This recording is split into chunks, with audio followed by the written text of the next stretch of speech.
तो my dear friends, स्वागत है आपका हमारे लक्ष्य नौकरी बैच में। अब तक हमने 13 क्लास कंप्लीट कर दी थी। आज हमारी क्लास 14वीं है।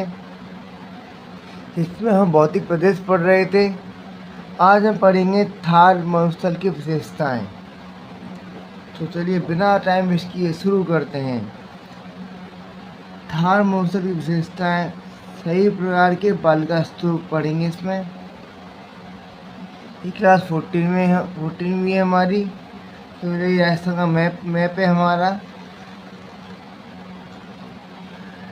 पहला है शुष्क रेतीला मरुस्थल पढ़ेंगे हम।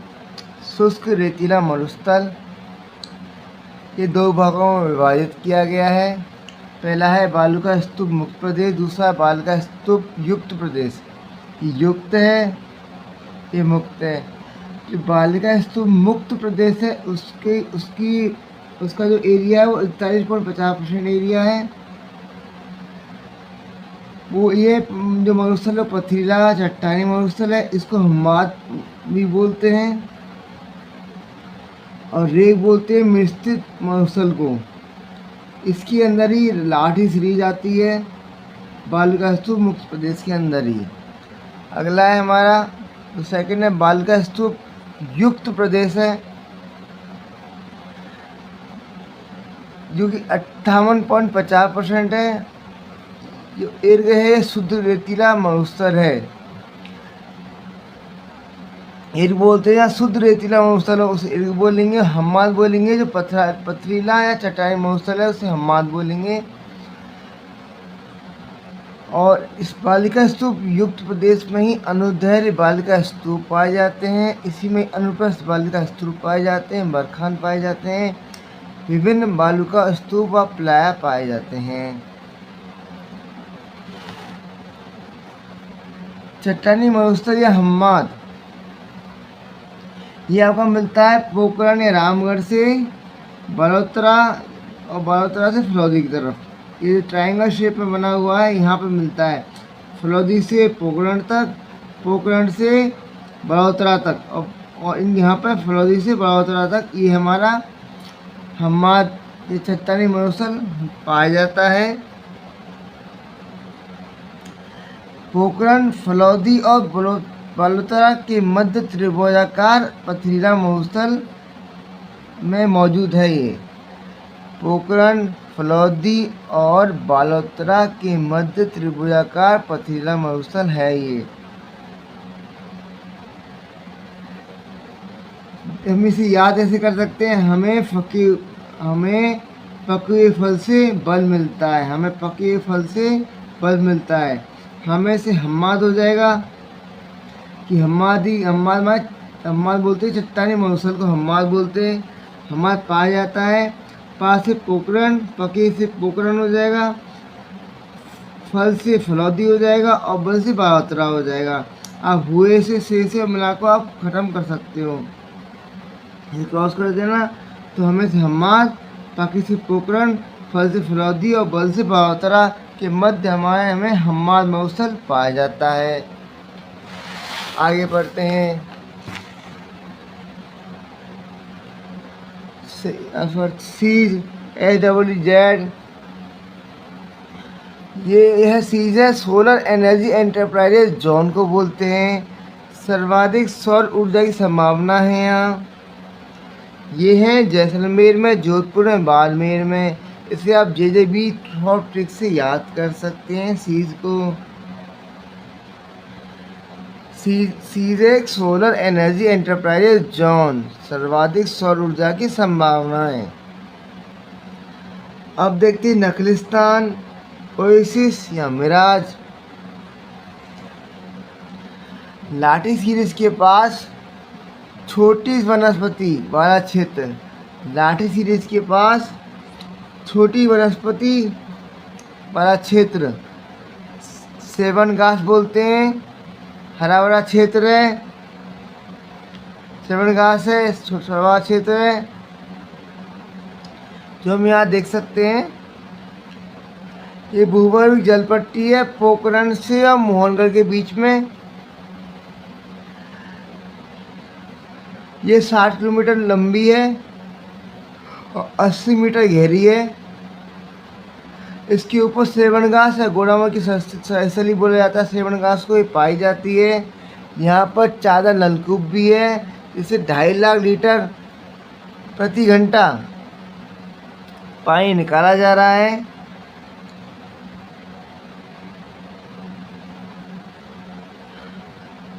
अब इस नाप ऐसे याद कर सकते हो कि लाठी है, लाठी सीरीज है, तो लाठी को नाप सकते हैं हम, लाठी को हम माप सकते हैं ना। तो माप से मोहनगढ़, पास से पोखरण, इसे आप इसे ट्रिक्स बना के याद कर सकते हो। मैं लिख देता हूँ यहाँ ट्रिक के तौर पर।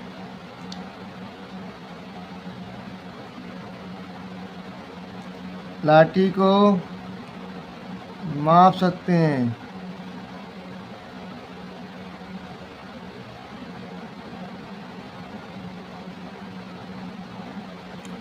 माँ से हो जाएगा मोहनगढ़, पास से हो जाएगा पोखरण, लाठी से लाठी सीरीज हो जाएगा। अफसाई चट्टानें और तरसीका की चट्टानों में ये पाया जाता है, हमारा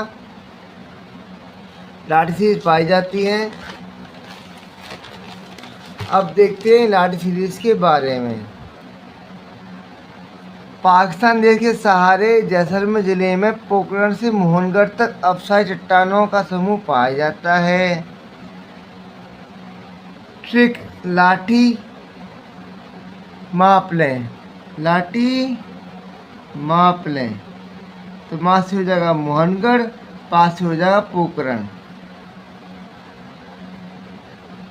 सन 2007 में काजरी के वैज्ञानिकों ने यहाँ 80 किलोमीटर चौड़ी, नहीं 80 और 60 किलोमीटर लंबी पृथ्वी के अंदर बहती हुई जलधारा प्राप्त हुई, जिसे उन्होंने भूगर्भिक जलपट्टी लाठी सीरीज के नाम से पुकारा जाता है। जैसलमेर में स्थित जलपट्टी सरस्वती नदी, घग्गर नदी का भूगर्भिक अवशेष है। यहाँ सेवन घास लसियोटिस सिडिकुस पाई जाती है, जिसकी उपनाम करडीप, तरगम, मुराला। इस सेवन घास पर राज्य पक्षी घोड़ावड़ अंडे देता है, इसलिए सेवन घास को घोड़ावड़ पक्षी की प्रजनन स्थली भी कहते हैं। लाठी सीरीज की नज़दीक जैसलमेर जिले की सम तहसील के चादन गांव में ये एक नलकूप खोदा गया, जहां पर कम गहराई से ही 2.5 लाख लीटर प्रति घंटे मीठा जल निकाला जाता है। इसी कारण चादन गांव के नलकूप को थारकागड़ा चादा नलकूप कहते हैं। लाठी सीरीज में मुख्यतः रॉक फॉस्फेट खनिज पाया जाता है। लाठी सीरीज थार के मरुस्थल में पारिस्थितिकी संतुलन का सर्वश्रेष्ठ उदाहरण है।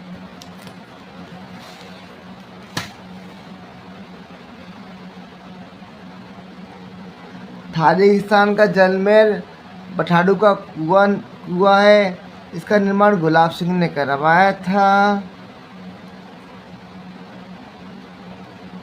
विशेष यह संगमरमर से निर्मित है। वर्तमान में यहाँ पर कियर्स कंपनी द्वारा पानी को आरओ फिल्टर करके वाटर एटीएम के जरिए भी उपलब्ध करवाया जा रहा है।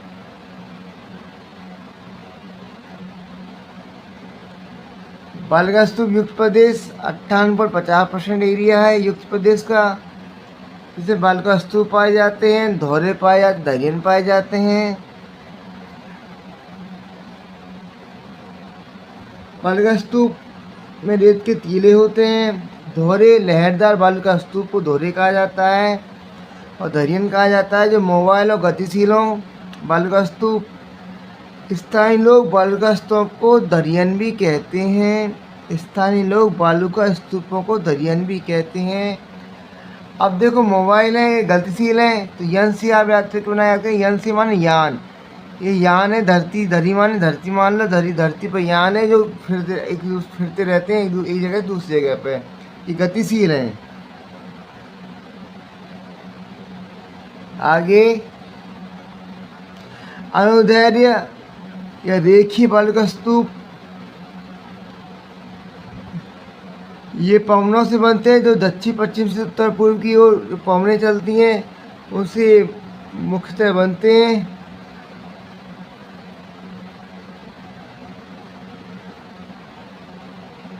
हवा की दिशा के समांतर बनने वाली बालू का स्तूप ये लंबवत समांतर श्रेणियों के समान है।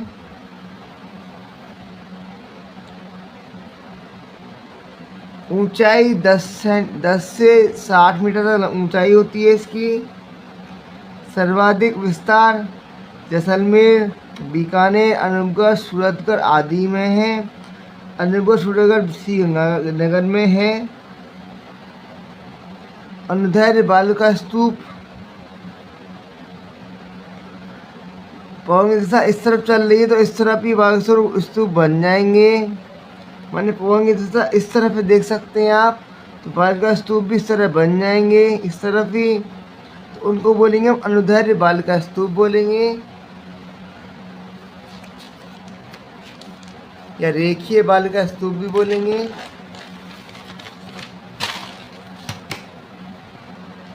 अब पढ़ते हैं अनुप्रस्थ बालू का स्तूप।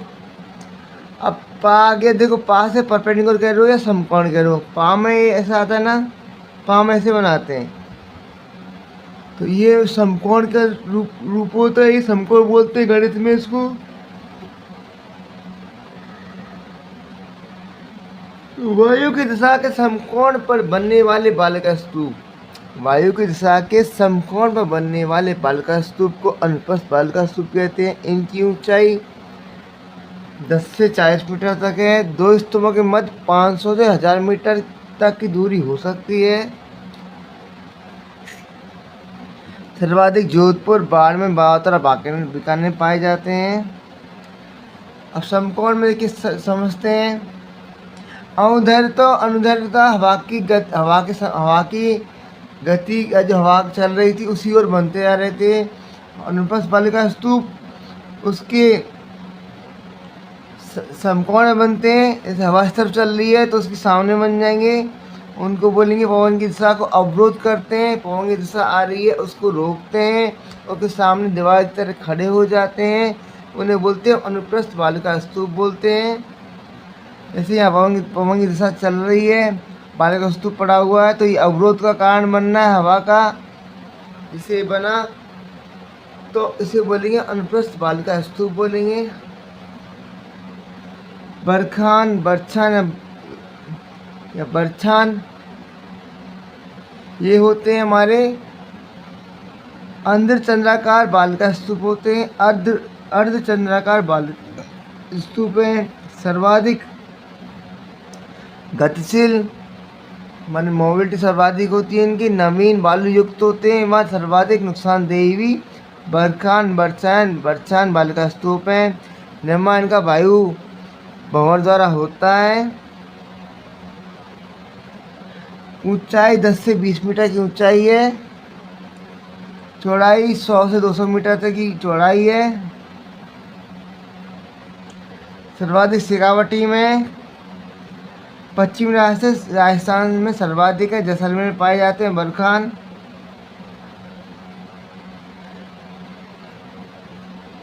आप ऐसे याद कर सकते हैं। आगे देखो, अब यहाँ पे खान आ गया। खान सबसे पाकिस्तान में पाए जाते हैं, तो जैसलमेर के पास पाकिस्तान है तो सर्वाधिक बरखान कहाँ पाए जाएंगे? जैसलमेर में पाए जाएंगे। इसे याद कर सकते हो।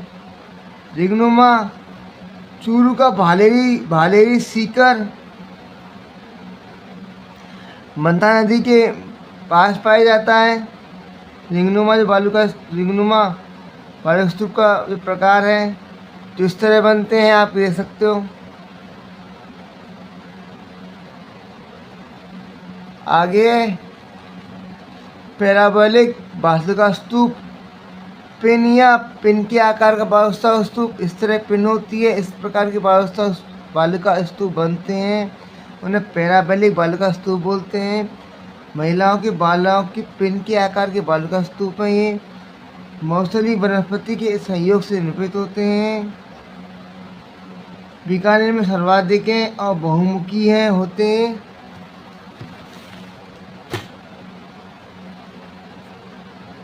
सिर्फ ये अनुदैर्ध्य का भाग है। विपरीत दिशा की शक्तिशाली पवन के कारण बालू स्तूप की संकलाला का बीच बीच से कट जाना वो सीप कहलाएगा।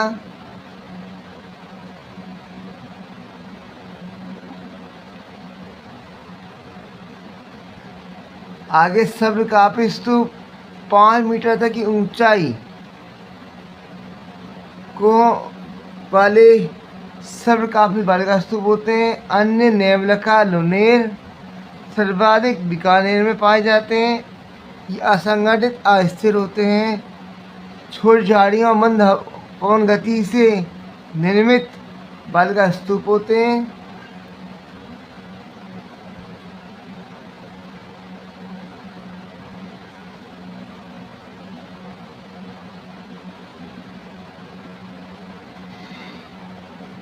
आगे तारा बालू का स्तूप या स्टार बालू का स्तूप बोलते हैं इनको। तारे स्टार के आकार के बालू का स्तूप है। सर्वाधिक मोहनगढ़ में, पोखरण में, सुरागढ़ में पाए जाते हैं।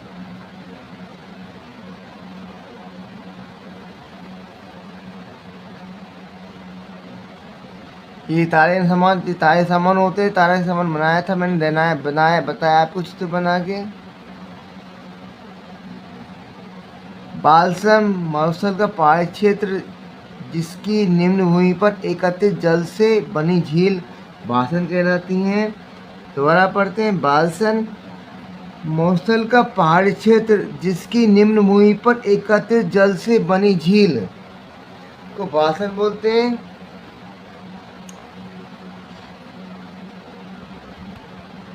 सईनास मुलायम नमन की प्रयुक्त झील अत्यधिक खारी होती है। मुलायम नमन की प्रयुक्त झील जो अत्यधिक खारी होती है उसे सरीनाश बोलते हैं। खारी होगी तो पिया नहीं जाएगा, तो नाश आ गया शब्द है। नाश जा, खाई पिया भी नहीं जा रहा पानी, ऐसे बोलते हैं ना। अरे नाश हो, ये पानी पिया भी नहीं जा रहा, तो उससे आप सरीनाश को याद कर सकते हो। तल्ली मीठे पानी के छोटे छोटे खड्डे को तल्ली बोलते हैं।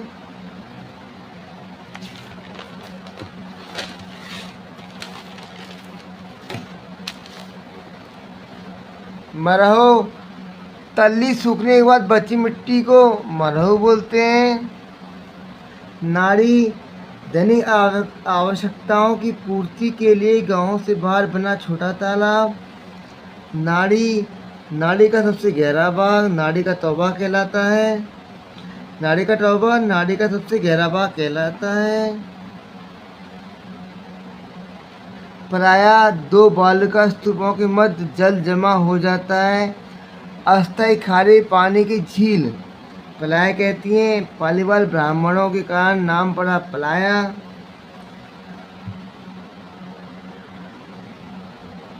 आगे बजादा पलाया के निकट पर्वतीय क्षेत्र को निम्न भूमि। पलाया के निकट पर्वतीय क्षेत्र को की निम्न भूमि जो कंकड़ पत्थर में जो एकत्रित जल हो जाता है उसे बजादा बोलते हैं। पलाया आप समझ सकते हो, पलाया पढ़ा हमने, बालिका स्तूप पर 2 उनके बीच में जल जमा हो गया, उसे हम पलाया झील बोलेंगे। आगे रन या टाट। पलाया झील जब दलदल में बदल जाती है, खारे पानी की होती है, उसे हम रन या टाट बोलते हैं। पलाया झील जब दलदल पानी में बदल जाती है और खारे पानी की होती है, उसे रन या टाट बोलते हैं। आई खड़ीन तल्ली पोखर के सूखने के बाद की स्थिति। तल्ली पोखर के सूखने के बाद की स्थिति को खड़ीन बोलते हैं। ये परंपरागत एनीकट है, सर्वाधिक उत्तरी जैसलमेर में पाई जाती है। पीवना रेगिस्तान में पाए जाने वाले सांप की प्रजाति है। आंगन में ढलान देकर वर्षा जल संग्रह करने की पद्धति है आगोर। आंगन में ढलान देकर वर्षा जल संग्रहण करने की पद्धति आगौर कहलाती है।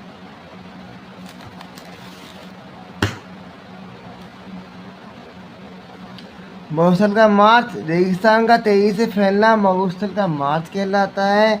इसे रेंगती मृत्यु बोलते हैं। सर्वाधिक विस्तार इसका हरियाणा में है। इसकी दिशा है वो दक्षिण पश्चिम से उत्तर पूर्व की ओर है। इसका विस्तार है वो दक्षिण पश्चिम से उत्तर पूर्व की ओर है। इसका विस्तार के लिए नाचना गांव प्रसिद्ध है। बरखान इसके विस्तार में सर्वाधिक सहयोगी। बरखान है जो सर्वाधिक मार्च से जुलाई तक ये सर्वाधिक सक्रिय होते हैं। बाब बोल्डर या किले फलौदी में पार्मो कार्बोनिफेरस युग की बार बोल्डर या किले वाली चट्टानें पाई जाती हैं जो हिमानीकृत चट्टान हैं या गोला से हैं। उन्हें बाब बोल्डर किले बोलते हैं।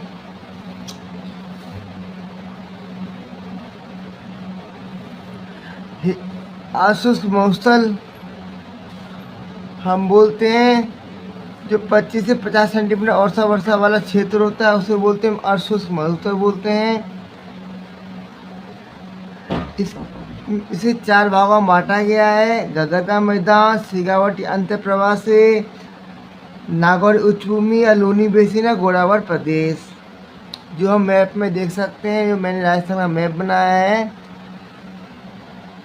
पहला है हमारा मरुस्थल का मैदान, दूसरा है हमारा अर्धशुष्क मैदान। ये शुष्क मैदान हो गया, ये अर्धशुष्क मैदान हो गया, ये अरावली प्रदेश हो गया है, और ये हो गया पूरी मैदान। इस पे देखिए तो ये रेखा है जो 10 सेंटीमीटर वर्षा रेखा हो गई है। यहाँ पर हमारी ये जो एक क्षेत्र है जोधपुर वगैरह, जोधपुर वाला यहाँ जो हिमवाद पाया जाता है, ये बालिका स्तूप मुक्त प्रदेश है और पूरा बालिका स्तूप युक्त प्रदेश है।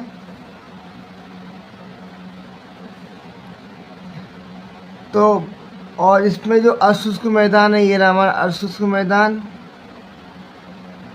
इसके 4 भाग हैं। घग्गर का बेसिन या घग्गर नदी बहती थी हनुमानगढ़ श्री गंगानगर में। फिर शेखावाटी प्रदेश आ गया जहाँ चूरू, झुंझुनू, सीकर आ गया आपके। इसके बाद नागौर उच्चभूमि आ गया आपका यहाँ। फिर नीचे लूनी बेसिन आ गया। लूनी नदी के बहाव के कारण इसको लूनी बेसिन बोलते हैं या गोदावरी प्रदेश भी बोलते हैं।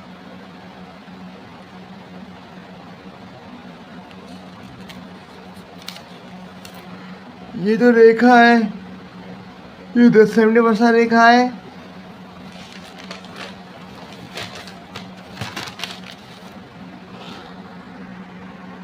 घग्गर का मैदान ए है, शिवालिक की पहाड़ियों से उद्गम हुआ है।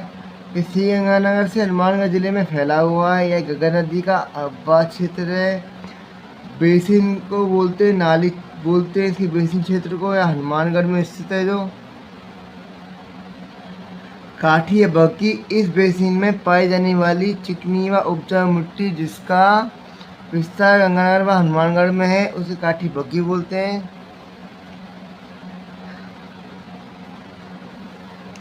देखो ये आपकी घग्गर झील, घग्गर नदी आ रही है। जैसे घग्गर का मैदान भी यहीं बना हुआ है, ये यहाँ से आती है, बटने दुर्ग के पास से बहती हुई है, ये फोर्ट अब्बास तक जाती है। अप्रत्यम शेखावाटी अंतर्वर्ती क्षेत्र, अंतर्वर्ती मान अंतर प्रवाही क्षेत्र बोलते हैं शेखावाटी को, जिसे बांगरी बोलते हैं। इसका विस्तार सीकर, चूरू, झुंझुनू जिले में है। ये कांटी नदी का आंतरिक अब्बा क्षेत्र है। कांटी नदी के अब्बा क्षेत्र को तोरावटी क्षेत्र बोलते हैं। यहाँ की मृदा चूनेदार अधः स्तर से आवृत है, यहाँ कुओं को स्थानीय भाषा में जोहड़ कहते हैं। जोहड़ का सबसे गहरा भाग चौबी कहलाता है। बालिका स्तूप अनुप्रस्थ व बरखान प्रकृति के देखने को मिलते हैं। बालुकास्तों में अनुप्रस्थ व बरकरार प्रकृति के देखने को मिलते हैं यहाँ पर। ऐसे आपका एक गग्गर का मैदान हो गया, यहाँ सीकावर्ती प्रदेश हो गया, यहाँ नूनी क्षेत्र हो गया, इसके बगल में अरावली क्षेत्र हो गया। धन्यवाद आपका, मिलते हैं आपसे कल इससे आगे की पढ़ाई करने के लिए। तो हमारे लक्ष्य नौकरी बैच में बने रहें और साथ पढ़ाई करते रहें।